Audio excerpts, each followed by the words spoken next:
করে মুছো, ক্রিম সুন্দর করে দাও। ভালো করে মুছে নাও, মুখটা ভালো করে মুছো, ভালো করে মুছো। দেখি এখন এখন লাগিয়েছে নাকি দেখি।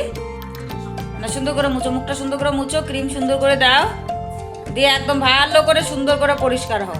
ঘুম থেকে উঠেছি অনেকক্ষণ, এখন বাজে সকাল 7:30, আর এখন থেকেই আমি ব্লগটা শুরু করছি। তো সকালবেলায় উঠে বাসি কাজকর্ম সেগুলো আর তোমাদের সঙ্গে শেয়ার করলাম না। শুভ সকাল আমার প্রিয় বন্ধুরা, সকলে কেমন আছো? আশা করছি যে যেখান থেকে আমার এই ভিডিওটি দেখছো সকলে ভালো আছো, সুস্থ আছো, আর আমরাও খুব ভালো আছি। জলপাইগুড়ি জেলার এই ছোট্ট গ্রাম থেকে আমি মামনির সংসারে আরও একটি নতুন ব্লগে তোমাদের সবাইকে স্বাগত জানিয়ে তোমাদের সবাইকে সাথে নিয়ে আজকের ব্লগটি শুরু করছি। আশা করছি আজকের ব্লগটিও তোমাদের খুব ভালো লাগবে। এখন বাজে সকাল 7:30, আর এখন থেকেই আমি ব্লগটা শুরু করছি। যারা নতুন এসেছো, ভিডিওটি যদি ভালো লাগে প্লিজ একটি লাইক করে চ্যানেলটি সাবস্ক্রাইব করে আমার পাশে থেকো। আর যারা আমার আগের থেকেই আমার পাশে আছো তাদেরকে আমার অসংখ্য অসংখ্য ধন্যবাদ। সব কাজকর্ম সেরে ফ্রেশ হয়ে একদম রান্নাঘরে চলে এসেছি। রান্নাঘরে এসে আগে জানালাটা খুলে দিলাম, দরজাগুলো তো আগেই খুলে নিয়েছিলাম, জানালাটা বাকি ছিল। তো জানালাটা খুলে দিয়ে তারপর একদম চা করে নিলাম। আর চা করে জানো তো, চা খেয়েও নিয়েছি সকলে মিলে, সেটা আর তোমাদের সঙ্গে শেয়ার করলাম না। তারপর বাসনকোসন সব গুছিয়ে নিলাম। এবার হচ্ছে রান্নার জন্য চালটা নিয়ে নিচ্ছি। আর আজকেও চাল যতটুকু আছে আজকে দুপুরটা হয়ে যাবে, বিকেলবেলাটায় আবার আনতে হবে। তো আজকে এমনিতেও চাল আনবো, তো সেই কারণে এখন আর সকালবেলাটায় আনা হয়নি, যা ছিল আজকে মোটামুটি দিনটা কেটে যাবে। তো মোটামুটি 3 পোয়া মতন চাল নিয়ে নিয়েছি, আর বাকি একটুখানি চাল রয়ে গেছে। একদম তো খালি করা যায় না, আর এমনিতেও 3 কৌটো চালে আমাদের হয়ে যায় জানো তো, মানে মোটামুটি দুপুরে আর সকালে মিলে 3 কৌটো চালে হয়ে যায়। তারপর দেখো আমি এদিকে ভাতটা বসিয়ে দিয়েছি। আর হচ্ছে চালটা কিন্তু আমি বাইরে থেকেই ধুয়ে নিয়ে এসেছি।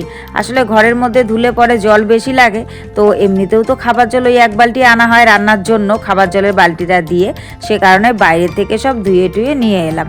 আর এদিকে রান্না বসিয়েছি। বাবু গেছিলো মোড়ে, তো মোড়ের থেকে কি এনেছে আমি ঠিক জানি না, তো গামলাটায় দিলাম, দেখবো ঘরে গিয়ে খুলে কি এনেছে। আর এনেছে পাট শাক, তো এগুলোকে রেখে ভাতটা আমার হচ্ছে। তো ভাবলাম এখন বিছানাটাকে গুছিয়ে নিই, তাই বিছানাটা গোছাতে চলে এলাম আমার ঘরে।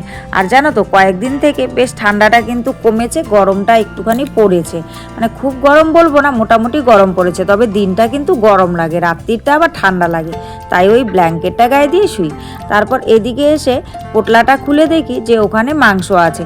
আসলে কয়েকদিন থেকে তো মাছই খাওয়া হচ্ছে, মাংস তেমন একটা খাওয়া হয় না, মানে বেশ অনেক দিন থেকে মাংস খাওয়া হয় না। আসলে টাকা পয়সা ছিল না, তো এখন একটুখানি টাকা পয়সা আছে বলতে কর্তামশাই পাঠিয়েছে, বেতন পেয়েছে, টাকা পাঠিয়েছে, সে কারণেই ভাবলাম যা যা খরচাপাতিগুলো আছে সেগুলো তুলে নিই। আর যেহেতু পয়সা হাতে মিলেছে তাই একটুখানি মানে মাংস নিয়ে এসেছি। আসলে আমাদের গরিবদের তো তাই, সবসময় তো সব কিছু খাওয়া হয় না, যখন একটু পয়সা হয় তখন ভালো মন্দ খাওয়ার জোরটা বেড়ে যায়। তো যাই হোক, বাবু মাংস নিয়ে এসেছে। তো আমি কিন্তু কিছু আনতে বলিনি, আমি টাকা দিয়েছি, আমি বলছি যা পারো ভালো লাগে নিয়ে এসো। তাই বাবু মানে মাংস খেতে মনে হয় ইচ্ছে করেছে, সে কারণে নিয়ে এসেছে, চিকেন নিয়ে এসেছে, আর হচ্ছে এই পাট শাকটা। আর এখন মোটামুটি কয়েকদিন কিন্তু নতুন নতুন এই পাট শাকটা খুব চলবে, মানে মরে গেলেই বাবু নিয়ে আসবে। পাট শাক ভাজাটা খেতে বেশ ভালোই লাগে। তো ছোট্ট ছোট্ট আটি দেখেছো, একদম ছোট ছোট করে বাঁধা 5টা আটি ছিল, 5টা আটিকে একসঙ্গে বেঁধে এখানে 20 টাকার শাক। মানে এখন কিন্তু দামটা প্রচুর বেশি, কি করা যাবে, নতুন নতুন জিনিস বেরোলে তো দামটা একটু বেশি হবেই। তারপর আমার ভাত হয়ে গেছে, ভাত নামিয়ে তো আমি সব কিছু এগুলো করে নিলাম। এবার সব ধোয়া কাচা করে, ধোয়া কাচা বলছি কেন, রান্নার সময় তো কাঁচা বলতে নেই, তো ওটা বেরিয়ে গেছে। আসলে সব ধোয়াধুয়ি করে কাটা বাছা করে তারপর হচ্ছে আমি আবার রান্না করতে চলে এলাম, কারণ গ্যাসটা বারবার ধরাবো, সে কারণেই কিন্তু সব ধুয়ে টুয়ে নিয়ে তারপর বসেছি। আর মানে মশলা টশলাগুলোও করে নিয়েছি, মানে সব কাজ সেরে তারপরেই রান্নার উনুনটাকে ধরালাম। তো শাকটা ভেজে নিচ্ছি।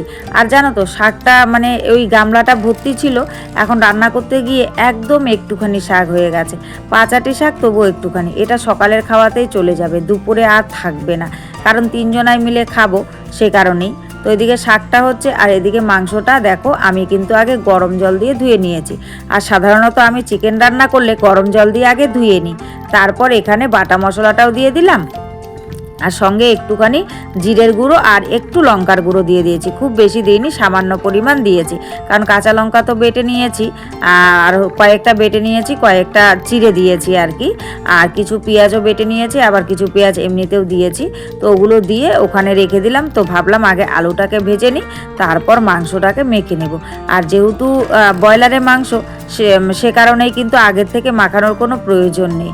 যদি এটা খাসির মাংস কিংবা পাঁঠার মাংস হতো তাহলে আগের থেকে মেরিনেট করে রাখতে হতো। আর ব্রয়লারের মাংস কিন্তু আমি মেখে রাখি না, সঙ্গে সঙ্গে মেখে সঙ্গে সঙ্গে বসিয়ে দিই।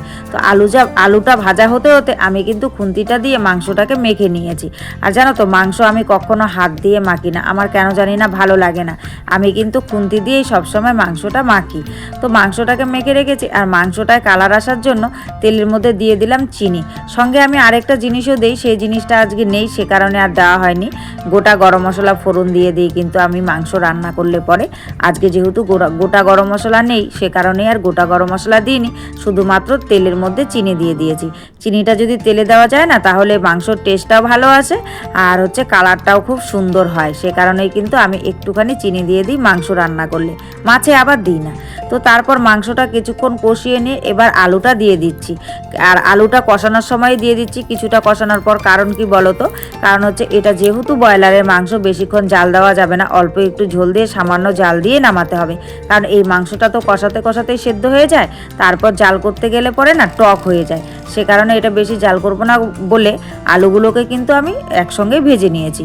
তো যাই হোক, তারপর রান্নাবান্না সব কমপ্লিট করে দেখো মা মেয়েতে মিলে রেডি হয়ে বেরিয়ে পড়েছি।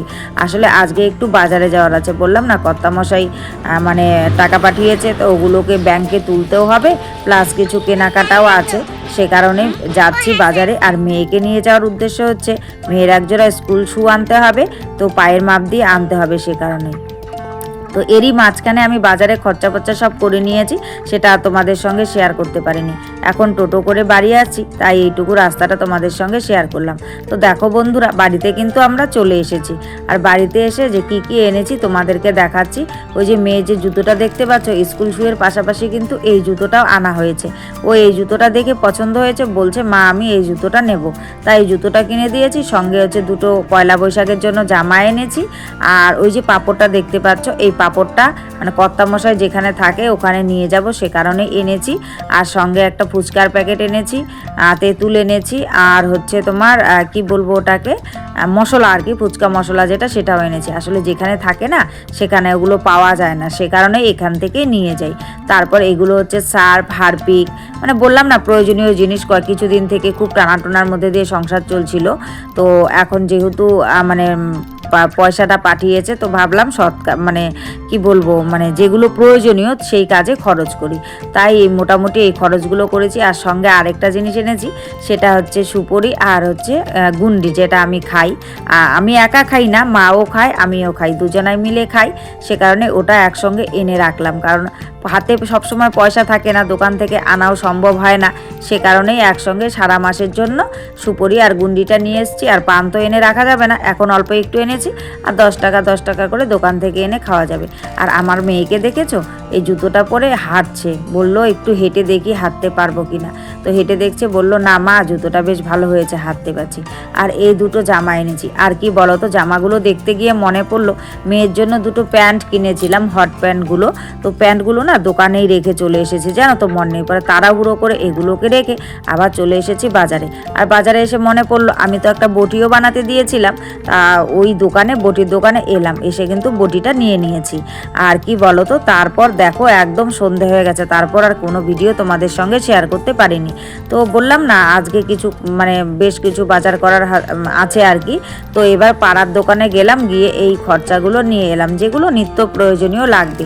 বাজার থেকে তো মোটা মোটা খরচাগুলো এনেছি, যেগুলো সারা মাসের জন্য, আর এগুলো সারা মাসের জন্য নয়, মোটামুটি কিছুদিন চলবে। তো মুড়ি নিয়ে এসেছি হাফ কেজি। আসলে কি বলো তো, রাখার জায়গা নেই, রাখলে পরে শুটো হয়ে যাবে, সে কারণে হাফ কেজি মুড়ি, আর 2 কিলো চিনি, 2 কিলো সর্ষের তেল, তার মধ্যে 1 কিলো সর্ষের তেল পরে দেবে বলেছে, আসলে নেই তো দোকানে, সে কারণে। আর এনেছি 1 কিলো লবণ, কারণ লবণ মোটামুটি আছে, 1 কিলো আনলে এই মাসটা চলে যাবে। 1 কিলো লবণ, আর হচ্ছে 2টো হোগলা সাবান, আর হচ্ছে জিরের প্যাকেট, জিরের গুঁড়ো আর কি। আর বাদ বাকি আর কয়েকটা খরচা, ওগুলো হচ্ছে সন্ধেবেলায় দেবে। তো সন্ধেবেলায় চা খাওয়ার পর ওগুলো গিয়ে নিয়ে আসবো।